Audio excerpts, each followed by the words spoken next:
परंतु जरांगेला डोकं नसल्यामुळं कुठंतरी काय मागतोय आपण, सरकार काय देऊ शकतंय का नाही शकतंय, कारण की समाजामध्ये काय निर्माण याच्याशी त्याला काही घेणं देणं नाही. स्वतःची प्रसिद्धी, स्वतःची TRP वाढवण्यासाठी जरांगेचा हा पूर्ण प्रयत्न आहे, बाकी काही नाही. जवळ जशी 29 तारीख येईल, जरांगे चक्कर येऊन पडतील, जरांगेचे हातपाय थरथर करतील आणि जरांगे नक्कीच गॅलेक्सी हॉस्पिटलमध्ये जाऊन ॲडमिट होण्याचं काम करतील. एकतर मनोज जरांगे 29 ऑगस्टला मुंबईला जाणारच नाहीत आणि तयारी फक्त कसं आहे, सरकारला भेडवण्यासाठी, सरकारवर दबाव टाकण्यासाठी हा प्रयत्न आहे आणि समाजाची कुठेतरी दिशाभूल करायची.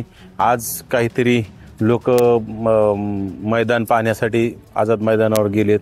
खरं तर जरांगीच्या मागं 5% लोक सुद्धा राहिलेले नाहीत, कारण की जरांगी संपलेला गेल्या वेळी जरांगीने जर वाशीहून परत आला नसता तर नक्कीच मराठा समाजाला कुठेतरी न्याय मिळाला असता. परंतु जरांगीच्या ज्या मागण्या राहिल्यात ह्या मागण्याच कुठेतरी असंविधानिक आहेत. त्या मागण्या मी तर म्हणतो मनोज जरांगेला जरी मुख्यमंत्री केलं तरी मनोज जरांगेला त्या पूर्ण करता येणार नाहीत. परंतु जरांगेला डोकं नसल्यामुळं कुठंतरी काय मागतोय आपण, सरकार काय देऊ शकतंय का नाही शकतंय, कारण की समाजामध्ये काय निर्माण याच्याशी त्याला काही घेणं देणं नाही. स्वतःची प्रसिद्धी, स्वतःची TRP वाढवण्यासाठी जरांगेचा हा पूर्ण प्रयत्न आहे, बाकी काही नाही. जरांगेने कितीही वालगाना केला 29 ऑगस्टला जाण्याचं, महाराज माझं जरांगेला चॅलेंज आहे आणि जरांगेला 29 ऑगस्टच्या जाण्याला माझ्या शुभेच्छा आहेत. परंतु जरांगे जाणार नाही. जसं 288 लढवणार म्हणत होता त्याप्रमाणे मी त्यावेळी सुद्धा सांगितलं की 288 तो लढणारच नाही.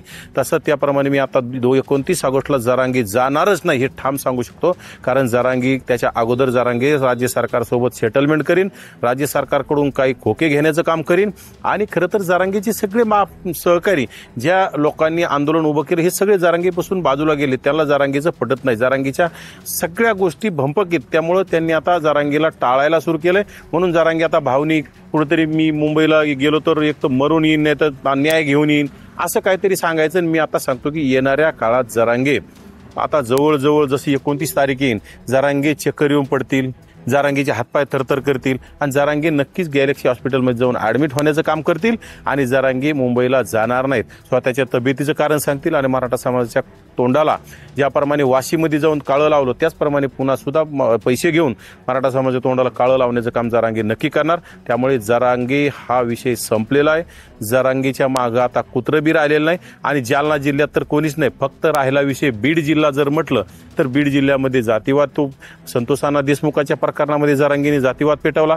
संतोष अण्णा देशमुखांना न्याय मिळाला पाहिजे हा प्रश्न वेगळा, परंतु यांना याच्यामध्ये प्रसिद्धी कशी मिळवता येईल याचा त्यांनी स्टंट केला आणि तेथील काही लोकप्रतिनिधी यांना तिथं कोणी कुत्रं विचारत नाही म्हणून जरांगीच्या अवताली भोवताली मिरून यांनी कुठेतरी जातीवाद वाढवण्याचं काम केलं.